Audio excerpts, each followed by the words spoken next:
All right, let's get going. Well, thanks everyone for coming all over the world to join us today. I'm Dave Ford. I'm founder of OPLN. I'm here with my partner and our CEO, Marta Facina and Megan Klein from the OPLN team. And we're just so glad to be at this moment. We've been working on this for a very, very long time. We'll tell you a little bit about what we've done already and what we're doing moving forward. But welcome to the INC-5 Sprint. Alternative materials to plastic products, which also includes non-plastic substitutes. And this plenary specifically is about health and safety. So we're just so excited for you to join us, and let's get rolling. So today we have a robust schedule. We have incredible speakers, and I'm going to start off and just kind of paint the picture of kind of where we've come and where we're going right out of the gate. And then Marta is going to go through the program milestones and also introduce the science panel. We're going to have Tricia Fairley joining us from New Zealand very late at night, who is going to define principles, sustainability, and safety criteria for alternatives to plastics. We're going to have John Warner, the president and CEO of the Technology Greenhouse, talk about shifting from risk to hazard and also touch on the health assessment criteria to alternatives to plastics. And then we're going to have a multi-stakeholder panel discussion. We're really excited about this panel with our friends and speakers, Rhodes Yepsen, Bill Orts, Leah Ford, and Marina Fernandez. And we'll have a little time for question and answer at the end and closing remarks. So as I mentioned, I'm Dave Ford from the OPLN. Just want to tell you a little bit about the origin story of how all this came together. We have been working on alternative materials for some time. And we've also been, many of you may know us from the work that we do, hosting the Global Treaty Dialogues, which we've done since before UNEA 5.2, when we started working on the treaty. And there's absolutely been a lot of conversations over the course of the last 3 years about alternatives and non-plastic substitute, but it's really all come to a head this year. And we mobilized this incredible group of thought leaders. Many of them are going to be on this call today, and did an initial sort of foundational kickoff in Charlotte in May. And you'll see we wanted to thank our host, Atlantic Packaging, who allowed us to come together in an innovation center to launch this. And what we were really doing was coming up with developing this harmonized sustainability and safety criteria for alternative to plastics. And you can go to the next slide, Megan. And we just had an incredible brain trust that was with us. So we want to thank everyone that came to Charlotte, and you'll see a lot of this brain trust came up with together, infused in everything that we're going to share moving forward. So I think with that, I'm really excited to introduce Marta Facina. She's our CEO, who's going to deep dive into the overview of the milestones and the timeline. Thank you so much, Dave. Yeah, hi everyone. And yeah, I'm going to hope to give you a 10 minutes kind of breakdown of where we are right now. And as Dave has mentioned, we've been focusing specifically on health and safety as the first area of consideration and development for the harmonized sustainability and safety criteria for alternative to plastics. And you can consider today as a form of a first virtual info session for this program, and I'll tell you more in a bit. Moving to the next. So the initiative, specifically, our goal here is to develop a science-backed set of indicators across 3 core pillars: health and safety, sociocultural, and environment, to enable effective screening and assessment of alternatives to plastic and non-plastic substitute. Moving to the next. So it is an INC-5 sprint, so this program is going to be moving really fast. So we're going to try to keep those info sessions available for all of you to stay connected and understand where we are in the process, and also call you in for consultations where required. So the program will be delivering its output to member states and INC negotiators ahead of INC-5, and our final deliverable deadline for this is set for October 15th, so about over a month ahead of the INC in Korea. I'm moving to the next. As OPLN, we're acting here as a neutral secretariat, right? So we're a neutral convener and a project management secretariat. We mobilize stakeholders to come together and work on this. But there are 5 principles that at the base layer minimum, we are following right now in order to make this an effective effort in such a short timeline. So number 1, well, we're going to try to keep it simple and consolidate, and I'll tell you about that in just a second. So there will be no lists and no endorsements here in this program. We will be following the top of the waste hierarchy as the overarching principle. We'll be prioritizing human health and safety, and we'll be prioritizing just transition. And moving to the next, I'll tell you a little bit more about what I mean by that. So in terms of simplifying and consolidation, right? So there is a lot of work that has already been done, a significant work across many of those different pillars and criteria. But what is really missing from our perspective right now is consolidation and harmonization of these existing tools into one universal assessment that can be applied across material, product, technology, services, applications, and across all global geographies and economies. So that's not a small task to take upon. But in order for us to develop something meaningful, we believe that simplification will be one of the core values that will be moving forward. And next slide, please. No list and endorsement. So I'm sure if you're familiar with OPLN, we develop chaos maps, we develop all kind of ecosystem mapping to allow understand the complex landscape. But in case of this particular program, we will neither list or exclude any specific materials or properties or products. And this approach is really taken to avoid any of the potential unintended consequences, such as, for example, limiting innovation or a misuse of this document that we're developing to start with. And I hope obviously we can talk about the Q&A if you're interested, but that is the approach that we're currently undertaking. And next slide, please. So as a group and a convener, we are following the top of the waste hierarchy. And the reason why in a nutshell I want to mention it here is that we'll be focusing on this assessment in a concept on systems change at large and not really focusing only specific on, for example, material substitution, etc. So we really want to make sure that this is a systemic approach that can be universal across board. And moving to the next. And the 2 last principles are prioritizing human health and safety. So obviously, naturally, we're focusing on environment, but we're also going to be diving way deeper on the linkages between potential alternative materials and products and human health and safety. And that will be, I wouldn't say core, but definitely one of the key areas that a lot of time will be spent during this program.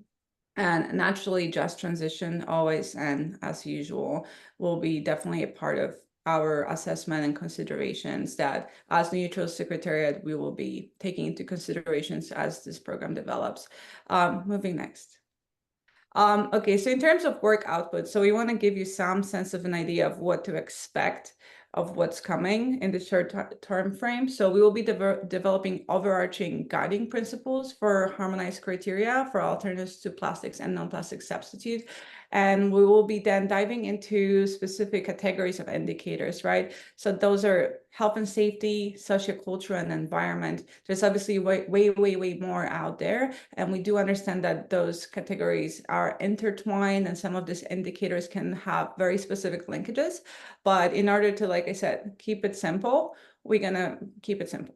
Other definitions that will be brought forward here in this program are, for example, essentiality, and that refers specifically to the essential use, transparency, definitions of economic and performance indicators will be included.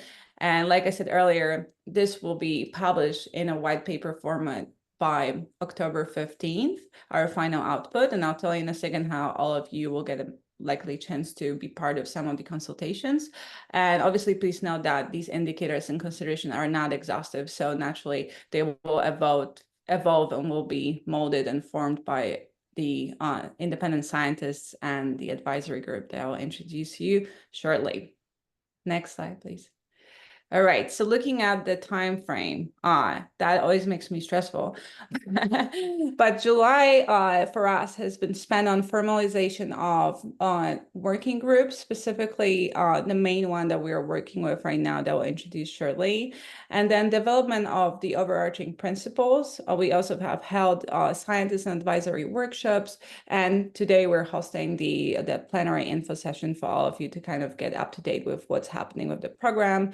In August, the group will be focusing on review and development of both environmental and health and safety indicators. We'll be also hosting following scientist and advisory workshops, and we'll end the month with another plenary info session to keep you up to date and show you some of the outputs of the work that we're putting together. September will be spent on more review of sociocultural indicator, but we'll also have public consultations. So this will be an opportunity to provide more feedback and input into some of the work that's being done. Like I said, originally, this is a science-based and science-driven project. Therefore, the majority of the inputs that we're getting are coming from our group of scientists and advisors. And the first draft of white paper, we are seeing that coming forward at the end of September. In terms of October, so this is October is our final month in order to make impact with this project, and we are going to be hosting a plenary member states presentations at the end of this program, and that is planned for October 15th. We'll be inviting member states forward to review and get socialized with this specific output. As naturally, we're planning and aiming at INC-5 as being really the final deliverable for this project. And now moving to the next, I'll be happy to introduce you to our independent scientist panel, as well as the advisory group that has been amazing at putting forward recommendations and reviews for this project so far. So in terms of the independent scientist panel, here is a group of core members that you can see. So that includes Tricia Furley, Bethany Carney, Jane Monk, Dr. Olga Pantos, Marina Fernandez, and Richard Thompson. Today, during today's session, you'll be able to hear from Tricia very shortly, and soon after, Marina Fernandez as well will be part of our panel discussion, so stay tuned for that. And moving to the next. We also have our program advisors, and that includes WWF team, Jess Zinner and Erin Simon, as well as UNEP.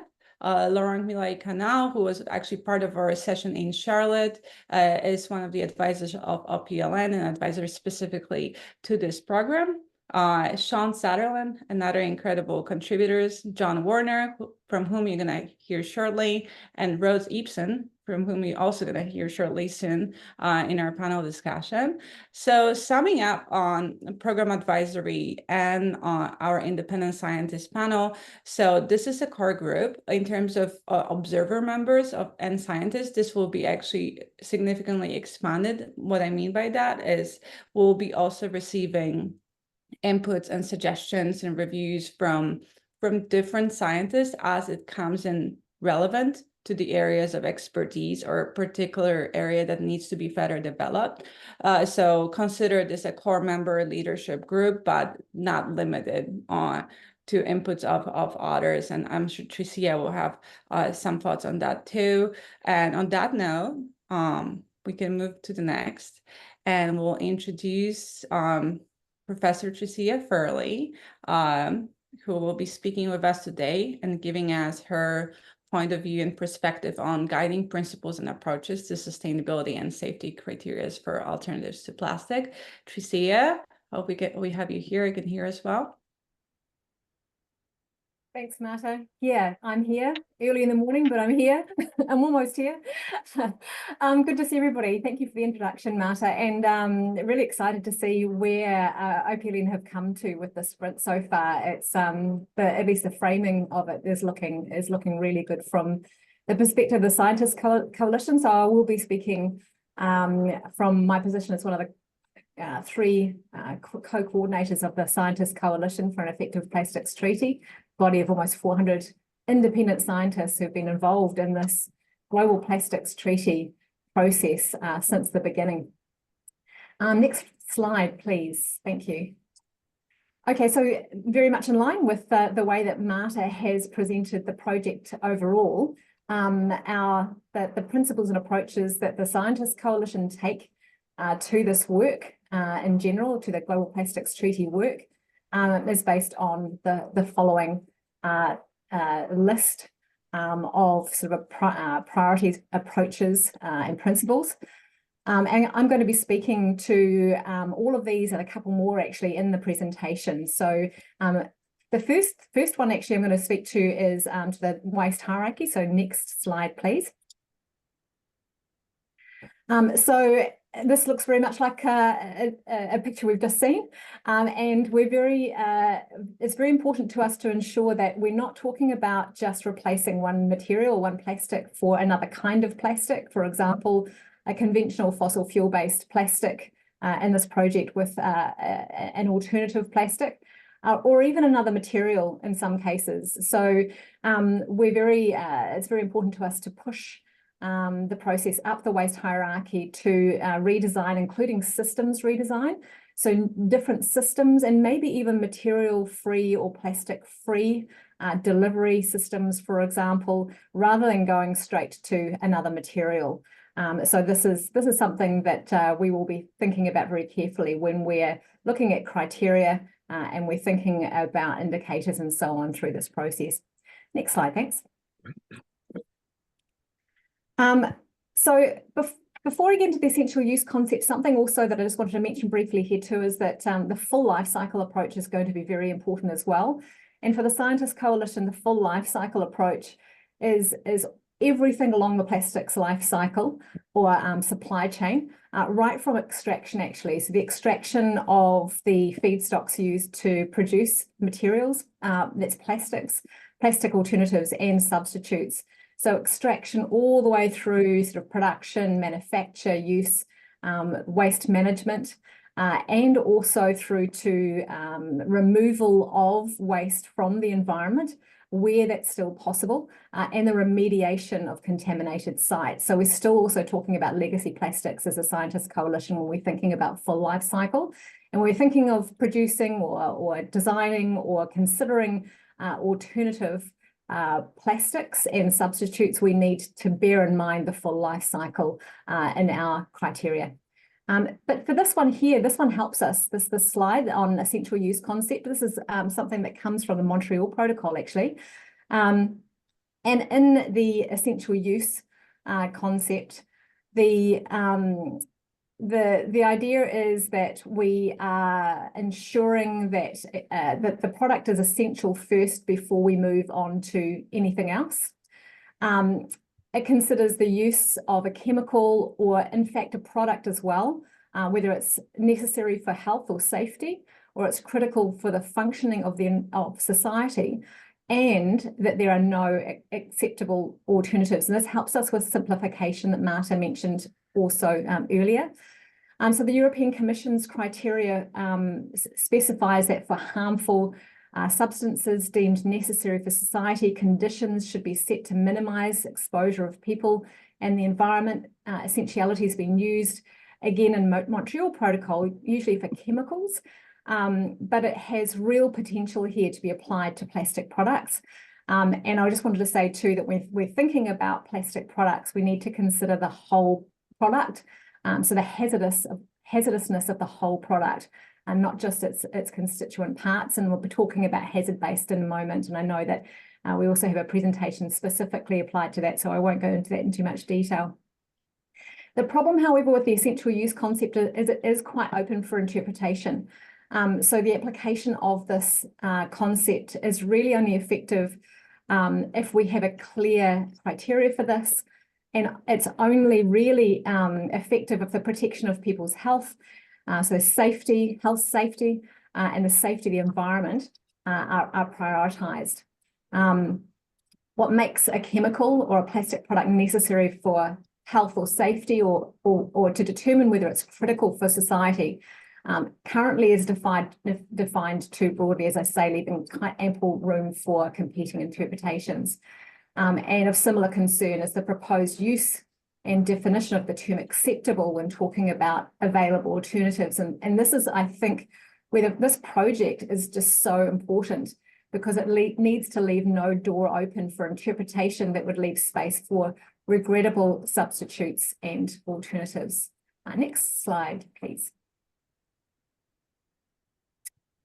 And this is where we move on to, and I won't go into this in too much detail because I know that John's going to be talking about this in a moment in his presentation, but the Scientist Coalition are also very clear that it's a hazard-based approach rather than a risks-based approach that we're needing here, and that a hazards-based approach is far superior to a risk-based approach. Why is this?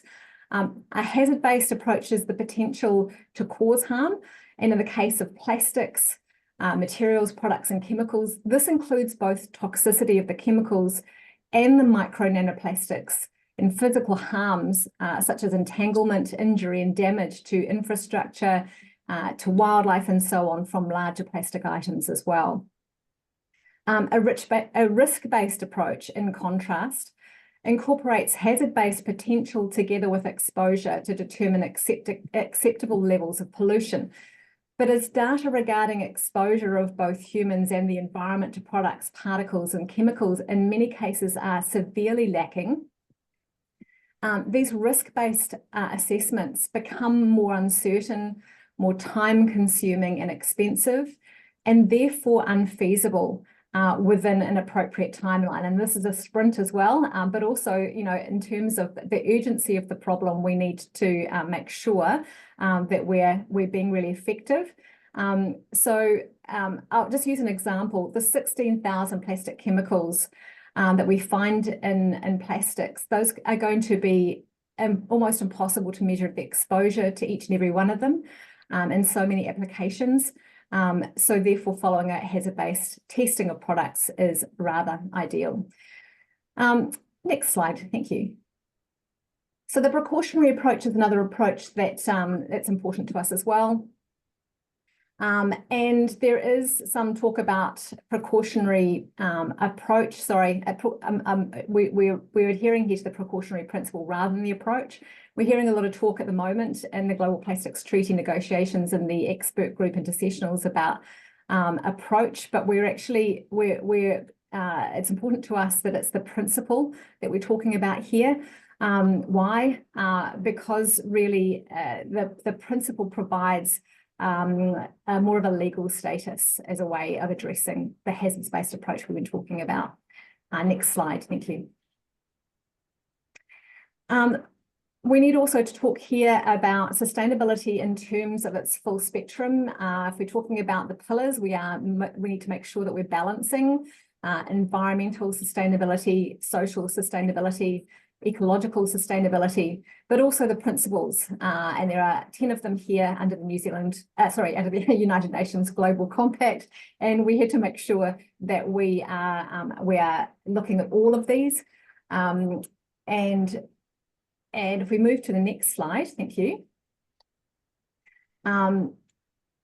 The Sustainable Development Goals and the three pillars that we need to balance in terms of sustainability adheres to the principles of just transition in the next slide. And this traceability, the 3 T's, the transparency, traceability, and trackability, are also important for ensuring simplification. We can't actually have simplification. We can't have or apply the essential use concept. We can't push things further up the waste hierarchy unless we know what's in our products and how we can safely use them and manage them at end of life. So this is going to be crucial. Data disclosure, transparency in its broadest sense. So supply chain actors really at the moment don't know what's in the plastics they use and manage, and they need to do that. Recyclers, for example, lack the tools, the information needed to identify, to isolate and remove them from plastic products in order to manage them safely and sustainably. And current legislation doesn't require plastic producers to disclose this information. They're not required to label or report on the products, the plastics they use, nor track nor trace them through the supply chain. And there are a lot of benefits to ensuring data-driven approaches support both internal decision-making and external stakeholders such as customers and investors, regulatory bodies, and so on have this information. And that includes, very briefly, risk mitigation, improving efficiency, monitoring, reporting, compliance, innovation, product development, brand reputation, and customer loyalty. Next slide, thank you. And so finally, and really importantly, we get to also the principles of just transition, which Marta also mentioned in her opening presentation. It's really important for us when we are transitioning away from the most hazardous, unsustainable, or avoidable and problematic non-essential products, that we are also supporting just transition. We're supporting all of those along the supply chain, and most importantly, those who are most marginalized, those perhaps informal workers working in the waste sector, waste pickers, for example, but also frontline, fence line communities, to ensure that those communities also are enjoying a healthy economy, clean environment, and that there is a principle of coexistence. And just wanted to finally thank you very much to OPLN and for all of you for joining us for this plenary. And thank you, Marta, also for emphasising the connectivity as well between these parts, that they're not, that these are not isolated working spaces, that the environmental health and human health are connected, as is economic sustainability, as we move through this very, very quick this sprint. So thank you all. Thanks for that. Thank you so much, Lucia. And coming next will be our next speaker, and we can move into the next slide at the same time, and that will be John Warner. Hi, John, can you hear us? Hello, how you doing? Good, how are you? Very well, thank you. Amazing. Well, John, I know you're going to be sharing your screen, so I'll let you go ahead. So hopefully that's already happening, is it? It's happening now. Okay. So you can see my screen now, good? Yeah, perfect. Cool. Well, thank you. It's my pleasure to be here to speak with you. I want to start with a very important disclaimer. I don't claim to have some gifted insight. I don't claim to have the answers to all the world's problems. I've been at this for over 30 years. I've been doing this for the majority of my life. And I want to share some thoughts with you, to put into the conversation with people very experienced on how to put together all these different thoughts. So please don't interpret what I have to say as I'm in any way presumptuously saying what people should do. This is what I've been looking at my whole life. And so hopefully this is useful to people. So I'll start with a historical approach to protecting human health and the environment. It's interesting. Chemists have always cared about human health and the environment, but it's interesting. When I became a chemist, I actually asked a chemistry professor, if I become a chemist, will I be putting myself and my future family at risk? And that professor said to me, kind of funny, if you're asking yourself that question, perhaps you shouldn't be a chemist. And it's like, oh my God, I took that as an accusation. And so, and it's interesting. It's not that the person was a bad person. It's just for some reason we have historically felt chemistry has to be dangerous. It's just part of what chemistry is. But it's okay, because we're going to wear gloves to protect our skin. We'll wear masks to protect our lungs. We'll put on, goggles to protect our eyes. We'll install filters and scrubbers and smokestacks to protect the air, the land, the sea. And there's this fundamental concept that, chemistry has to be toxic and hazardous and dangerous, but we will protect the world through exposure mitigation. Now, interestingly enough, when you think about exposure mitigation has one thing that is always definite. It comes at a cost. That if a company has a hazardous material that is regulated, the storage, the transportation, the treatment, the disposal, the regulatory costs, the liability, worker health and safety, corporate reputation. So at some fundamental level, it's a no-brainer that a company will definitely do much better with a non-hazardous, non-regulated technology And especially when you look at the regulatory system, in 1962, my personal hero, Rachel Carson, published Silent Spring, The Birth of the Modern Environmental Movement. I'd actually argue that one of the single biggest impediment to commercial success in industry is actually navigating this graph, understanding what are the regulations today, but more importantly, what are the future regulations. So this is a very serious financial problem for industry. And the historical address of dealing with risk through an exposure mitigation is really where we've been. And essentially, there hasn't been a whole lot of time, effort, or thought put into how do we actually look at the other piece of this equipment, the intrinsic hazard itself. And so there are a lot of problems. We've got endocrine disruptors and problems. We've got technology creating climate change. We've got persistent and bioaccumulative materials, carcinogens, and birth defects. And we keep talking about this in many ways, but I would argue that we're not asking the most important question. And the most important question is, why do we keep doing it? Why does a chemist make a hazardous material? And I would submit that the problem is that the way we've been teaching chemistry hasn't really changed in the last 35, 40 years. If you look at a chemistry textbook from the 70s and a chemistry textbook today, you won't find a whole lot of difference. And so there's something intrinsic in the field of chemistry. Every year, just in the United States, I know this is a global organization, but my statistics are from the US. Every year in the US, we graduate 15,000 undergraduate degrees in chemistry, 1,000 masters, 3,000 doctoral degrees. Since 2004, more women started becoming chemists than men. What could be more important to the field of chemistry than actually first do no harm? Learning on day one, how do you anticipate whether something might hurt human health or might hurt the environment? One would think the people being trained to make molecules would, as part of their fundamental training, get some training on how to anticipate these negative impacts. But the sad reality is that very few, if any, chemistry materials programs globally around the world require any demonstration of knowledge regarding molecular mechanisms of toxicity. So the issue here is less of making the right choices and actually being able to invent them in the first place. And so the field of green chemistry is now almost 30 years old. Book is 26 years old, is really trying to focus on how we invent chemistry.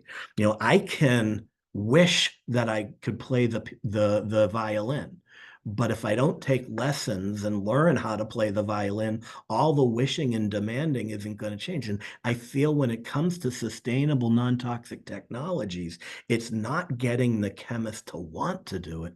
It's giving them the skills to do it. And although it just seems completely ludicrous that we would be saying that this should happen, and then you would ask, why hasn't it always happened? It's not an epic battle of good and evil. It's a weird historical aberration that we don't have time right now to go into. So what do we do?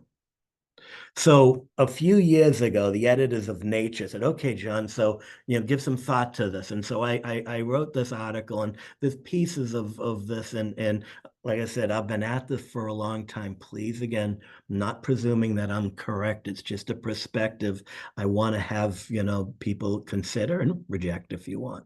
But here's the thing. Companies do testing all the time. Asking companies to test is not a novel thing. Whoever their customer is, whoever their thing, they're always being asked, is your product the correct color? They have to say, okay, I have to do a test and do a test to prove it. Is your product the right flexibility? Does it fade in the sunlight? Is it stable in the sunlight? Can your product be made on our equipment? So asking companies to run a test is actually not going to get a whole lot of objection. But here's the thing, if I'm an inventor, if someone came to me and said, we need a paint that doesn't fade in sunlight, well, I can understand that concept, but there are three important attributes if I'm really going to do it. One, I have to understand it. All right, Color doesn't fade. I get it. But then the next one is it achievable? Actually, to be honest with you, cover never fading is not achievable. Everything fades eventually. So what we really need to say is color only fades a little bit over a certain amount of time. Now that's achievable. And then the last thing, I have to have some assay. I have to be able to measure it. So I'm told, okay, John, put it in a light box with 20,000 lumens for 48 hours, measure the optical density. Now I can go in the lab, I can create it, I can test it. If it works, yay. If it doesn't work, go back. So we need to have this articulation. And this is the way chemistry has been done forever. Right? What we do is we identify and prioritize key attributes. Maybe it's industry standards, maybe it's voice of customer, maybe it's business economics. Then we have to design and plan tools to evaluate, maybe ASTM tests, in-house historicals, customer supplied. Then we identify the possible materials that are going to work. Maybe pre-existing suppliers, relationships, product development, supply chain. Then we measure. We go and we test it. Maybe it's in-house testing. Maybe the supplier tests it. Maybe it's a third party. And if it works, hooray, we make a product. And if it doesn't work, we come up with R&D and ways to go around, and that's why it's called research. And then until we finally do it. But now here we are saying it's not just performance and cost. What about safety and sustainability? And so if this is going to work, we have to understand the way it's worked for the last 100 years. So what do we do? We need regulatory agencies and NGOs to be identifying and prioritizing the attributes. We need government agencies and third-party organizations to help design and the evaluation tools. We're going to need this process called alternatives assessment to evaluate the alternatives, maybe government labs to help with the testing. But if we can pull this off, then we can truly make things happen. And in a way, chemicals policy is kind of like that top part. The scientific community, the toxicologists and environmental health sciences are playing this role. The people doing alternatives assessment is doing this. And when there isn't a successful alternative, well, then green chemistry comes in and invents the alternative. Not one color is more important than the other. If we're going to pull this off, everyone has to work together and communicate successfully. It's this continuum of how things are invented and done. It's tried and true. If we ask for safety and sustainability and develop a way of assessing it, industry can adapt. But if we just say, make something safe, and make something sustainable, but we can't actually define what it is. How does a company put that on a financial Excel spreadsheet? Well, I could spend $1 million, but how do I know what I've invented is going to be good? And so really, in my experience in 30 years, it's the uncertainty of how it will be evaluated isn't the only blocker. There's plenty of other blockers, of course, but it is an important one. So what would we do? Let's imagine that we want something BPA free. Well, there's a lot of things that are BPA free that are pretty nasty. What we really want is something that's not an endocrine disruptor. All right. But even saying it's not an endocrine disruptor still is kind of up for interpretation. So, okay, so here is a few assays that we find acceptable. We want materials that perform well on this assay. And same thing, we don't want benzene free. We want things that aren't carcinogens, and we want it to perform well on an assay. We want plastic free. Well, we want things that aren't persistent. There are other endpoints. These are just examples. If we can come up with, we don't want to generate CO2, well, actually, we don't want greenhouse gas production. So if we can reduce what we want to actionable assays that you put a material in a box, you push a button and you get a number out, that's a super oversimplification, of course, then we can start changing the world. So there are so many tests. What we need to do is we need to, as a group of community, look at, well, what are the tests that we like? What are the tests that we actually want? And what we're going to find is if we pick, a bunch of tests, we're going to find that, some of the tests have a high level of consensus. Some of the tests are going to have a little bit of controversy, and some of the tests there's going to be very little level of consensus. If we can't get to consensus on the validity of the test, the whole system falls apart. And while we're talking about the right to use a molecule, when you really get down to the surface, it's actually who believes what test. And so there needs to be, with some authority, the tests that are acceptable. Okay, but then the question is, what are we testing? And this is a really important concept. I understand the concept of transparency, and we want full disclosure of ingredients. But again, like I've been doing this over 30 years, here's the problem. We think that the ingredients define the product, but that's not entirely true. Okay, what happens is these ingredients have a life of their own during manufacturing. It's possible that a couple molecules come together and they create some synergistic effect, that some molecules react during manufacturing, create something else, and some other molecules get transformed during manufacturing. So I would argue that what we call transparency of ingredients, while it's a piece of the puzzle, it leaves open a lot of problems. All right. And so what we really want to do is always evaluate closest to the consumer. If we have a product and we evaluate the product, that's what the consumer is going to be exposed to. That's what society is going to be exposed to. Now, of course, that company making the product sees its ingredients as somebody else's product. So they should apply the same principle going down. And then those companies are going to look at their ingredients as products. And so if we follow this all the way through to earth, wind, and fire, then everybody is responsible for that piece that they are. So I think we need to be a little bit thoughtful of what is most important for our society. But then if we did figure this out, how do we communicate it? We really do need a nutrition label for sustainability. We have to agree on that. If you think about it, you go to a supermarket, that's not telling you buy this, don't buy this. If I feel that I want to limit protein intake, well, this tells me how much protein. If I think that I want to have a balance between fat, carbohydrate, and protein, this gives me the information. We spend a lot of time trying to figure out what is good, what is bad, what is ugly. What we first have a moral and ethical responsibility just to come up with a unified way to communicate. Now, this is a hard thing to do. It's not going to be easy, but let's imagine that we came up with some scaling of our tests. So we figured out a test, we found some way to report that. Maybe we want to give some indication of good, bad, and ugly, but not without the actual number. I think the number is important. Here's the last concept. The last concept is, here's a thought experiment. Imagine we got this far. This is a lot of work, but imagine we did this, okay? And then we invent a time machine, and we go back to the Earth before humans appeared on the Earth, all right? And we get some plant and some weird animal and some other weird animal and some dinosaur, and we applied stuff from these things to these tests. What we're going to find is nothing gets a zero.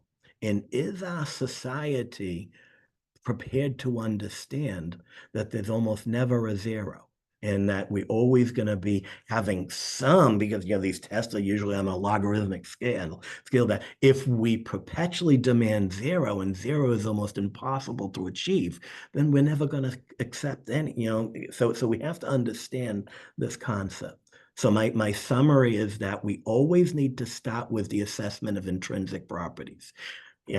Maybe some products will fall short, and sometimes that's completely unacceptable. Sometimes if there's a better alternative that's not available, and that's going to happen a lot, then if we deem it okay, we could say, all right, well, what are the mitigation strategies that are going to be used? How will you limit exposure? But it should not end there. That should always be temporary. And whoever is using a mitigation strategy should be required to explain how they're working on someday in the future having an alternative with the intrinsic safety built in. And then to avoid unfortunate substitutions, we should focus on the property of concern, not the identity of a material. If someone says to me not to use bisphenols. There's a whole bunch of molecules that aren't bisphenols that are just as bad. But if we focus on the property and the way we're assaying it, there's still going to be accidents. Nothing's perfect. But I think we'll get rid of a lot of these unfortunate substitutions. And then some properties will have consensus accepted tests and some properties won't. We need to find a way in our society to increase the accessibility of consensus accepted tests. R&D needs to be going to the science community to be improving in better accessible and readily available assays. And then it's important to evaluate the entire finished product because ingredients change during manufacturing. And then the method of communication must serve the general public, not the scientist. It has to be something that the outside world can also embrace and accept and benefit from. So I hope that this quick run through of some thoughts that have just accumulated because I've been doing what I've been doing for so long is useful. Thank you for giving me an opportunity to share these thoughts with you. I hope at least some of them were helpful. Thank you. Thanks, John. Thank you so much, John. And on that note, I know John is going to probably have to drop soon, but if you do have any questions in the chat, this is probably a good time for it. And we're going to have 10 minutes at the end to really dive into all the questions you might have to any of the speakers today. And on that note, I'm going to be taking you to the next section of this meeting, and that will be our multi-stakeholder panel discussion. So now we're really bringing a different perspective forward. And we're going to start with a quick round of introductions from our speakers today. And number one speaker today is Rhodes Ibsen. Rhodes, are you there? Can you hear us? Yes, hello. Thank you for having me. Rhodes Yepsen, Executive Director of the Biodegradable Products Institute, BPI. We're an association advocating for compostable and other biomaterials. Amazing. And coming next will be Bill Arts with USDA. Hi, Bill. Are you there? Hello, research leader in Albany, California, which is just down the hill from Berkeley. We focus on sustainable options and helping companies do the right thing, whatever that means. Gotcha. Thank you so much. And next will be Lee Ford with NatureWorks. Hi, Lee. Yes, hello. I'm Leah Ford. I run global marketing communications for NatureWorks, but come to it by way of a few degrees in the earth sciences and geology. And NatureWorks is fairly well known for fermenting sugars into lactic acid to make polylactic acid. But we don't just manufacture raw materials. We've taken a pretty proactive approach down through the supply chain to develop not only applications for raw materials, but also make sure that as we are developing raw materials and introducing them to the market, that they are evolving alongside global changes in regulation, legislation, and sustainability frameworks. So very happy to be part of this discussion today. Amazing, Leah. Thank you. And our last but not least speaker today is Marina Fernandez, and who's also part of our independent scientist panel. Hi, Marina, can you hear us? Yes, thank you. I'm Marina Fernandez. I'm a researcher from CONICET in Argentina. I'm a biologist. I study effects of chemicals present in plastics and personal care products in laboratory models. Well, very nice to have you here with us, Marina. We're going to actually stick with you for a second. So as we have heard, from different sources, right? So plastics, including those in use, food packaging, household products, medical devices, and beyond have been linked to various different health issues, right? Including, for example, endocrine disruption, carcinogenic effects, respiratory and neurological issues. So I know that some of your research that you've done so far is really touching on some of these key areas, and I know you have a quick presentation. So I was hoping that from a scientific point of view, can you kind of let us know and bring us to a place where we can understand what you have found in your research, but also what are the potential minimum health and safety requirements for such alternatives to plastics, and also touching on the tests and some of the work that John Warner has brought forward. What are the type of testing that would be required now? But we know that there's a lot of testing, and like, is it available? What's missing? If you can give us kind of, from your perspective, a highlight on that. And Megan, from our team, can you bring forward the slides? Because I think Marina's going to have some things to share. Amazing. Thank you. Thank you.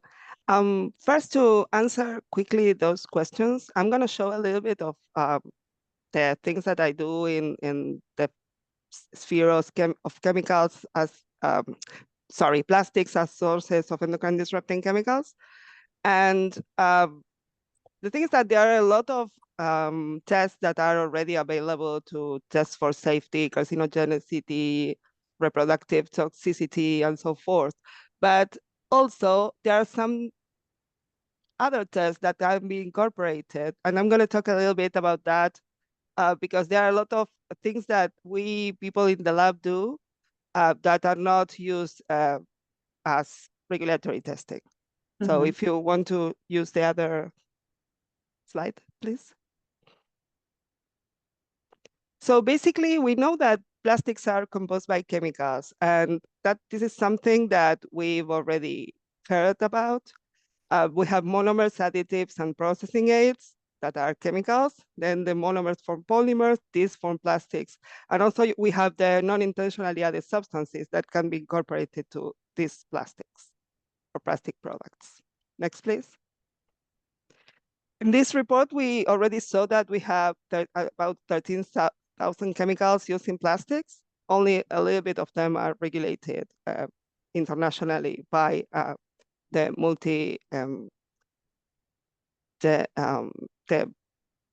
different multilateral environmental agreements. Next, please. And as Tricia already said in a more recent report, more than 16,000 chemicals were found to used in plastics. And from this, only a little set of them have actually hazard data in databases. Next, please. So we know that plastics are sources of endocrine disrupting chemicals. And I didn't say this, but I'm also part of the Endocrine Society delegation to the INC. So about the endocrine disrupting chemicals, an endocrine disrupting chemical is an exogenous agent or mixture of chemicals that interferes with any aspect of hormone action. Next, please. And we've already saw that there are a lot of classes of these chemicals that are well documented to have, as Martha already said, effects on different endocrine aspects like reproductive outcomes, thyroid dysfunction, infertility, and many other effects. Next, please. So what I'm going to say is about an endpoint that is not regularly captured by regulatory agencies, and that those are transgenerational effects. If we are exposed at any point of our life, for instance, if a woman is exposed during pregnancy, her babies and also the future generations are potentially exposed. And this is true because, for instance, if a woman is pregnant with a female, those eggs are exposed during gestational period, and there's potential for exposure for the future generations. This is called transgenerational effects. Next, please. So in utero exposures can impact future generations. Next. So in the lab, what we do is we expose animals, and we can test these chemicals in future generations. These are also the windows of exposure that we can use. Next, please. And this is called developmental origins of health and disease, and these exposures during development have effects later in life. Next, please. So there are a lot of, for instance, we've already talked about BPA, and this is one of the chemicals that have been mostly more longer used in and studied. And there is evidence that low environmentally relevant levels of BPA can cause altered brain sexual differentiation. Next. Also can alter the GnRH hormone neuronal network. Next. can alter generate neuronal activity. Next, please. Can cause advanced puberty. Next. And there are also studies that show that very low doses of BPA have different effects to high doses, showing that sometimes these chemicals have effects that have an U-shape or inverted U-shape. Next, please. So this is a study that we did in the lab. This is an old study where we saw that neonatal exposure to high doses of BPA in rats can cause PCOS-like phenotype. Next, please. So as a summary of this, we can say that plastics are composed by chemicals, and this is also true, of course, for alternative plastics. And only a subset of these chemicals are regulated globally. And sometimes endocrine disrupting chemicals can act at very low levels and have effects that appear after the exposure ended. And these chemicals are pervasive and lead to serious adverse effects. And the global regulation of these chemicals would protect human health and the environment. Next, and this is all I have. Thanks. Thank you so much, Marina. And I do have a follow-up question just before speakers. You know, from our perspective, right, because we're working specifically on alternatives to plastics, the assumption is that, you know, a BPA lining is not there, for example, right? And therefore, you know, the conversation really starts, you know, being about like, how can we test these new materials with completely new composition and property and new products as large? Yeah. Right?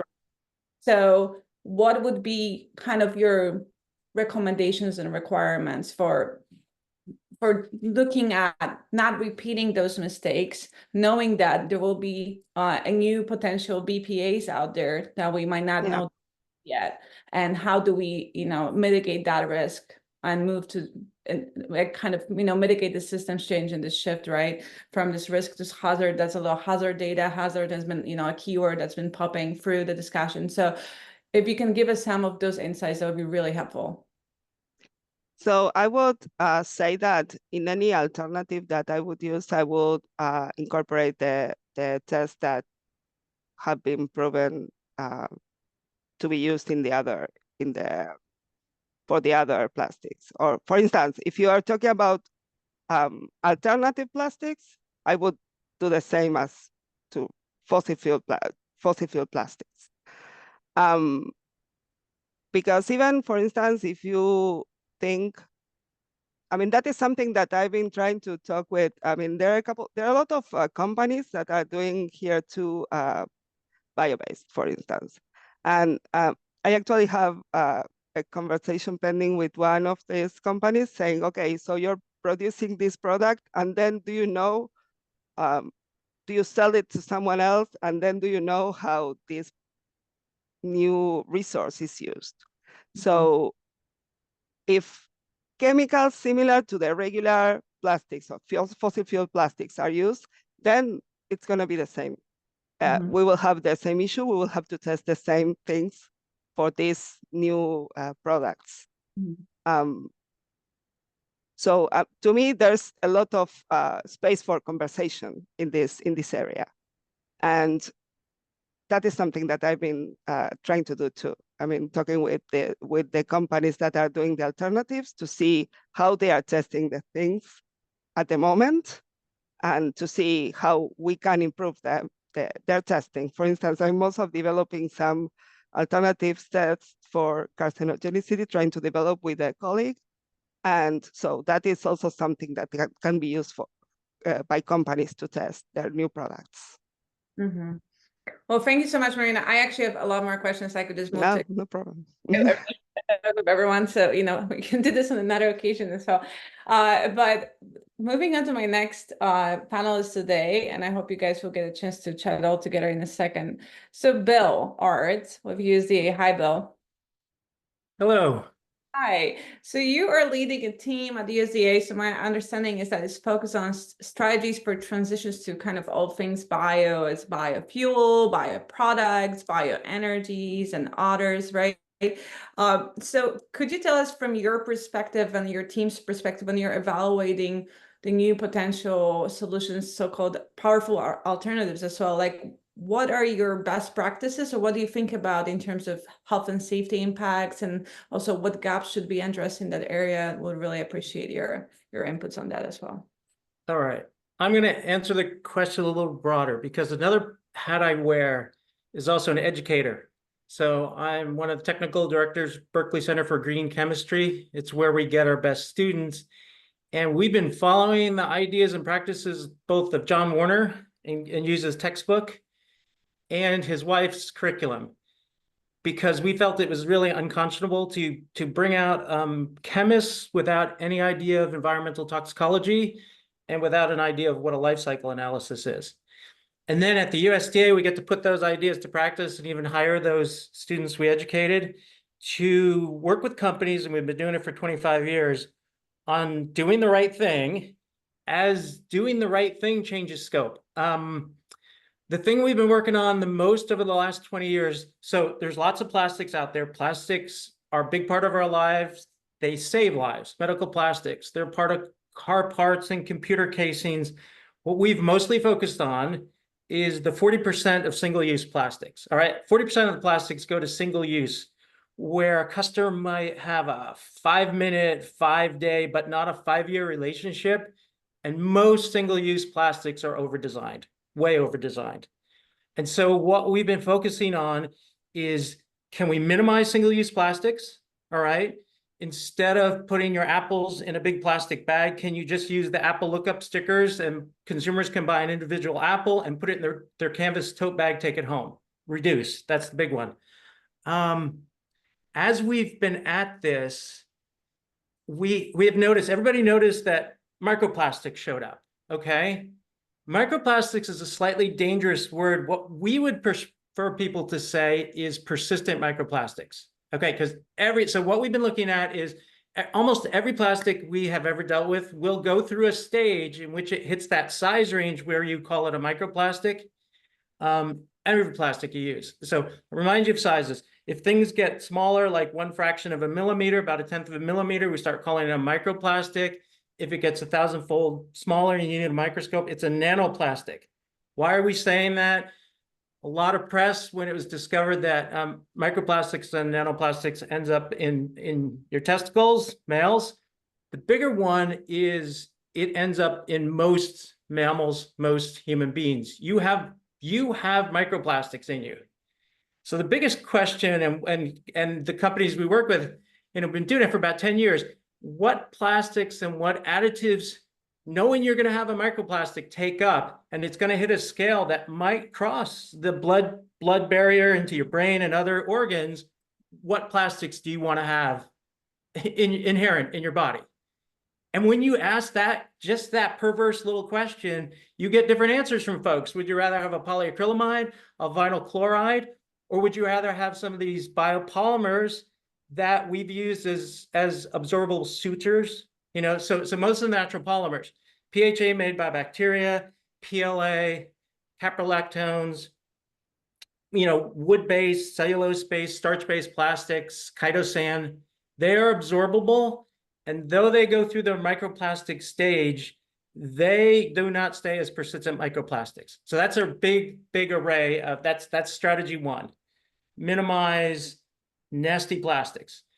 Strategy 2, and I used to keep a list of additives that we see as safe, and this is where we get help from the classroom. We do green screens of chemicals. Of all the 16,000 chemicals you could potentially find in plastics, we have, there's literally a program called Green Screens, and we do other tests, and you can predict how safe these are in their toxicity and make a scorecard. So literally, I said this before, I think I probably stole this idea from John Warner's wife.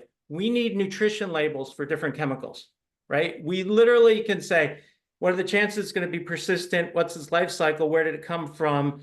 How acutely toxic? Is it endocrine disruptor? All of the dangerous, hazardous levels. You can put a scoreboard on different chemicals. We should have a scoreboard for all the chemicals. And we've been trying to do that more and more. The next thing that we've worked closely with companies on are additives, right? And 20 years ago, 25 years ago, when ASTM D6400, it was like, okay, 95% of plastic is safe, it's safe. Well, now we start thinking about what about the other 5%? Well, you know, the UV stabilizers, the BPAs, the colors, antioxidant, anti-ozonants. The first strategy we use on that one is, and this was our first one, is how about more of the same polymer? If you need a plasticizer for PLA, can you use small chains of PLA in there? If you need a UV stabilizer, can you put on a UV stabilizer on a little? So we had a company that came and went with us called Lapal that we helped start. They had a strategic relationship with NGO NatureWorks. They succeeded to hitting every benchmark, but they made UV stabilizers, heat stabilizers, and plasticizers out of little fragments of PLA. We have another company that's doing that with PHAs. All right. So if those are safe, make the additives more of them. The final one that, you know, we're really excited about is a chemist in our group making self-assembled active agents. And that is covalent bonds that don't stay around forever. And you'd say, okay, what's that got to do anything? So you can take two benign ingredients and have a non-stable bond you start putting together, and you can get foaming agents, you can get plasticizers, UV stabilizers, antibiotics. And we've got a few patents on these. And why does that matter? Well, okay, so when it's active, it can be, so we have an example that's an antioxidant. All right, what is an antioxidant? And we've used it, you know, in rubber tires. Rubber tires stay together because the cross links that hold the rubber together are stable. But if you get UV light in there or oxygen ozone in there, all right, those cross links break apart. What an antioxidant does, or anti-ozonant, it takes one for the team. All right, instead of it hitting the cross link, you hit the antioxidant, but those always change shape, and many of them are dangerous. All right, those are additives you want to do, you want to get rid of. We found self-assembled actives that basically will be that antioxidant. All right, and they're really two benign ingredients that act as something safe, and then they fall apart to be back to benign ingredients. So I'm going to summarize by saying, look at what you put in there, educate the next generation to really know what the molecules are that you're going to make in a biomaterial, in a material. And potentially we need a nutrition label where, you know, government labs might be involved in saying this is deemed safe according to certain standards. When you make a microplastic, ask yourself, it's going to be a persistent microplastic or just a microplastic that sticks around for hundreds and thousands of years. And I'll leave it there. Thank you so much, Bill. Yeah, and the nutrient label on history, you know, and the story of that, like, really, you know, definitely sticks, right? It's an idea that the product is what's outside and inside, and those things unfortunately get influenced by one another. And if not also test, you know, over time, you know, we won't be able to truly understand the impact of one on the other. And, you know, the active agent example, you know, really comes back into the picture. So thank you so much for that. You know, that's, you know, a lot, but I think what comes back, you know, from this conversation so far, you know, what I'm understanding is that universal testing formatting is needed, but there's also an opportunity to proactively teach future generations by having a way to really help them understand kind of the base layer of what we're looking at here, so we can at least, you know, get that out of the way, and then, you know, move forward into this new alternative future. So on the new alternative future front, on leading now to our next speaker, Leah Ford with NatureWorks. And Leah, I had some questions for you as alternative producers in practice, right?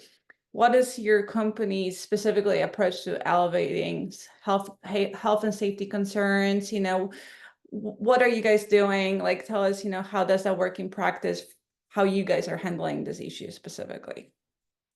Absolutely. Yeah, as a raw material supplier, we're in a unique position in the market where we have to take responsibility both for the materials that we are producing and inventing, but then also how those are used downstream through the supply chain.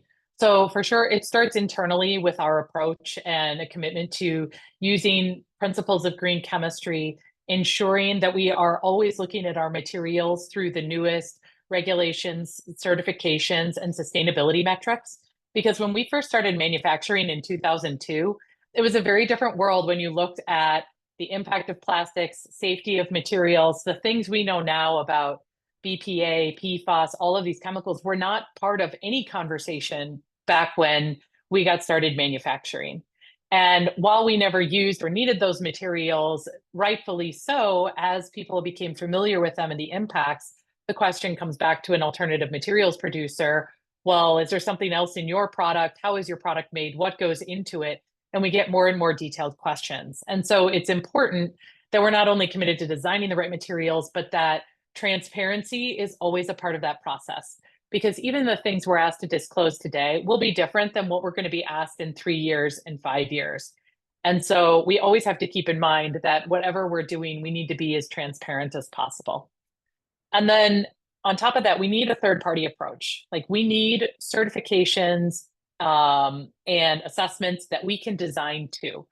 Something like green screen is very helpful for NatureWorks because we can use that certification to figure out what could we combine with our polymer, what should we be combining with our polymer, evaluating the polymers that we're making to make sure they don't include anything that is hazardous or should be designed out. And so NatureWorks was actually the first company to get green screen certification for a raw material and at the platinum level at that. And that is a really rigorous certification. But what's so interesting about green screen too is it is set up so that as a company, we can disclose all of our ingredients to a third party under NDA. Because a key problem I hear a lot is that there isn't enough disclosure from private companies as to what they're using and what's in their materials. And I mean, whether we like it or not, companies are in the business of making money and protecting their trade secrets. So having certified independent third parties where we can disclose our ingredients but not lose those market advantages is critically important. And to have those labs that are identified as having the capabilities and the expertise to do the rigorous analytical chemistry that's needed is really important, because I've been in this business long enough to see 2 different labs come up with very different answers. And so if we can have labs that are using standardized testing protocols to be able to evaluate materials, that's really important. And that's definitely where third-party certification schemes can be really helpful. And I'm sure Rhodes will talk more about it too. You know, we do it with green screen on raw materials, but we have to understand how our material is going to be tested when it's a product and then when it goes into something like composting, and making sure that we're providing the information needed to make sure that the Rhodes and BPI can do ecotoxicity testing when we come to compostability. So we really have to take, and raw material companies really have to take that chain of custody approach, thinking about what are we designing with, how do we work downstream? Because as NatureWorks, we spend as much time trying to invent new film formulations as we do inventing polymers. So if we're going to combine with other materials, how do we restrict and guide our partners in the supply chain to choose safer materials and make sure that's always a criteria for that downstream applications development that we're doing? And we can take that and require that in an informal way and as we develop partnerships. But there is also an opportunity, and we do, is to take a contractual approach. So when we do contracting, we can require that companies adhere to certain prohibitive substances lists or use certain certifications. When we do branding or other joint communications, we also use licensing agreements and contracts to ensure that the supply chain is also adhering to these principles. So nobody is making us do that. Nobody is requiring that. But I think that is how companies can show good stewardship in addition to participating in third-party certification and verification schemes. Thank you. That was very comprehensive. Thank you for, leading us down this path and understanding really, the role of certifier in this process, not just to alternative producer, but the ecosystem at large. And, the amount of work that has to be done around that to kind of close all the gray areas, because there's still quite a bit of them from my understanding. And that takes me to our last speaker on the panel discussion today, Rhodes Yepsen with BPI. So Rhodes, I think Leah has mentioned something about the fact that you guys work together on some of the certification around compostability specifically. Can you tell us, I know you guys are a science-driven organization as well. What are kind of your key criteria specifically as related to health and safety? I'm sorry I have to beat the drum over and over, but I gotta stay on. So what are they? Like, how do you see those evolving? If you can kind of educate all of us from your perspective, that would be great too. Sure, great. Yeah, thank you, Marta, for these good questions and this panel. BPI has been promoting the use of safe alternative materials and products for 25 years. And we focus on the value chain for compostable products and the systems changes, policy needed to make them successful, so that we're not doing this blind one-to-one replacement that we heard about earlier.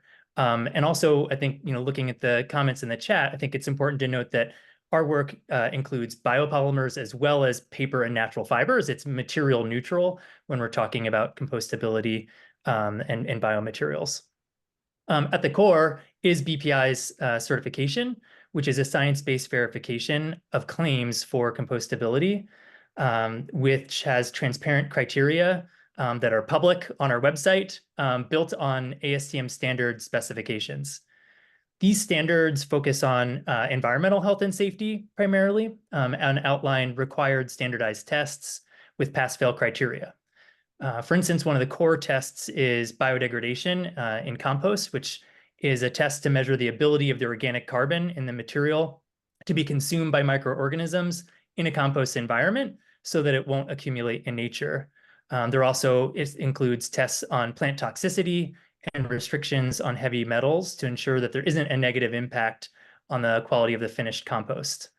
I'd say, as BPI builds its certification scheme and modifies it over time, we realize the connection of environmental health and safety, how connected that is to human health, especially when we're talking about compostable items that are food contact during their use and are designed to return to the earth as compost to revitalize soil to grow plants.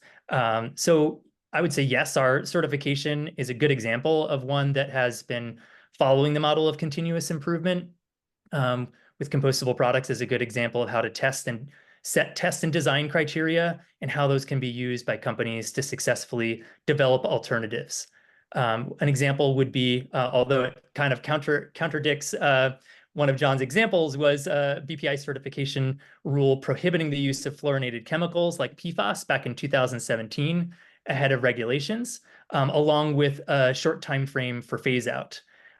We'd be more aligned to green screen and John's philosophy. We've also added restrictions on the use of ingredients that are carcinogens, mutagens, reproductive toxins, persistent bioaccumulative and toxic ingredients. And we've come up with very clear definitions for how to define those in those screenings so that that's, again, not a proprietary aspect of a certification. So I would say, yeah, we're excited to be part of these discussions around proxies and test assays, as we've heard about. I think that one of the really important things to consider is how these will strengthen criteria, not just for alternatives to plastic, but ideally health and safety criteria for all packaging, because I would question, can packaging be essential if it's hazardous for human health? So the challenge ahead is really defining specific tests and criteria we want materials and packaging to be designed and test to for conventional plastics as well as alternatives. Thank you so much, Rhodes. And I think I would just take it straight to the Q&A and we just can all chat about, because there's a lot to talk about, I think, still, and we still have a few minutes. So I'll just open this up to everyone. So one of the questions that came forward, and kind of connecting to you, Rhodes, a little bit again, how do we make sure that the tests that we need, okay, so there's a lot of talk about the carcinogenic testing and other testing. I'll just leave it to you guys to define, but like, how do we make sure those are accessible and affordable, right? How to make sure that the smaller companies still have advantage, right? And they can actually come forward with these solutions. So what's your perspective on that, Rhodes, Yeah, I mean, I think if the test methods can be standardized and done in a way that makes them easy to follow, more labs will do them, right? The costs will be lower. I think when we're talking about new test methods or new certifications with proprietary ways of reviewing things, that's when it gets expensive. And then we see that come down in cost over time. So PFAS is a good example of that one where, yes, we are targeting the ingredient rather than the attribute. But as a way of looking at that, right, a test when we were first getting into this back in 2016, 2017, around that, the tests were very expensive, very complicated to do. People weren't really sure how to test for PFAS for packaging. A lot of the tests were being looked at for liquid fuels and being adapted for compost and soil and packaging, which is why we had landed on this proxy of total organic fluorine, which is a really cheap test that is used widely across many labs. So I think that that's really what we're looking for, is how do you make sure that these test methods are developed within standards groups, are well vetted, and I think that that will hopefully make them increasingly accessible. Can I jump in there? So I didn't necessarily say that. One of the things we do is help companies even with these tests. So back 10 and 15 years ago, we would pre-test things, even with big companies like Glad, test the first compostable bags well before they went to BPI to be directional. So we're already paid for, mostly paid for. We help companies with the test and try to improve the test. And there's usually somebody in our building on the ASTM standards, the D series or the rubber series. So right now with the tire additives, I don't know if you know about 6-PPD and antioxidant in tires, we are actually working with the industry folks testing additives to make sure they don't kill fish by running fish tests. So that's your tax dollars at work. And it's directional before it becomes official. So we've probably saved companies, before they meet Rhodes and company, we've probably saved them time in testing and allowed them to adjust their formulations and make prototypes ahead of sending. So somewhere between Leah and Rhodes, we sometimes jump in and help companies make a product that's going to pass certain tests. We have about 300 channels of respirometry in the building. We can test the same kind of biodegradation tests that Rhodes will use. BPI. Got it, Bill. Thank you so much for including that. And from my understanding, from what I'm learning from you, is very much about, I think John Warner has mentioned some of that, but the consensus building around tests and figuring out ways how to make them go mainstream, and not maybe creating certain monopolies might create difficulty as well around that. So that's question mark, okay? But I'm throwing it out there for all of us to think about. And there are some questions for you, Marina, here as well. I think there are quite a few. There's one from Keith here, and he's talking specifically about some general statements about plastics and chemicals that you had in your slides, then some very specific EDC listings like PFAs or brominated flame retardants and BPA mentioned. How can we get more detailed when looking at specific applications? That's the question to you, Marina. For instance, like milk is packaged in PET and HDPE bottles, etc., right? So he's asking specifically, how can we, use some of this research to get more detailed, right, in terms of finding the appropriate applications and getting rid of, I think, some of this hazard. I wonder if you have thoughts on that. So is there testing on these uses looking for other chemistries that might have EDC issues? We can, yeah, I mean, if we have some packaging, we could test for endocrine disrupting activity in their content, for instance, or something like that. Things that in a lot of countries, and I'm talking from my country, for instance, Argentina, we don't have regulations like in other countries. For instance, I don't know, in the if you look at the Argentinian Alimentary Code, suppose with BPA, that I'm going to talk about that one because that's the one that's been regulated almost everywhere. They only have like banning of baby bottles for use in children less than 12 months of age. Mm-hmm. And there's some numbers of migratory, how do I say it in English? Sorry, I don't remember the word, but migratory migration of BPA to the content, but not really like some percentage, but not really testing for endocrine disrupting activity in the content, for instance. And I think those things could help. I know I'm talking about BPA in this case because that's the one that's regulated in some way, but in other packaging, it's not regulated everywhere the same. So that's one issue. We could like test some bottles test for in the content for endocrine disrupting activity, for instance. That is one example. Got it. Thank you so much, Marina. And that note, we'll be closing shortly because we're already at 2:27, at least here where I am in New York.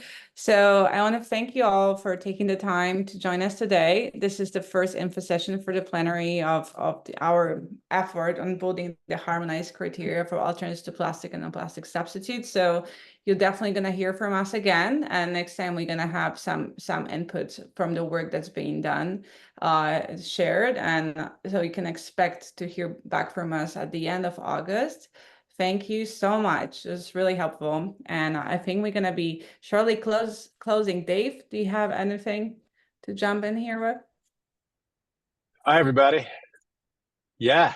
Well, I just want to thank everyone for their question, for their energy, for coming together. I mean, we're working on one of the most complicated, difficult challenges that is facing the international community on the plastics treaty, and just having so many incredible thought leaders in the same room in this multi-stakeholder format is, I think, whether you're talking to folks on the environmental left or whether you're talking to actual negotiators from member states, whether you're talking to scientists, I think this idea of all of us coming together to work on this together has resonated across the board. So we're at OPLN, we're incredibly grateful to be holding this container, and we're also incredibly excited about what we can do together. So I think we just love to thank all of our speakers today. We'd love to thank the scientist panel.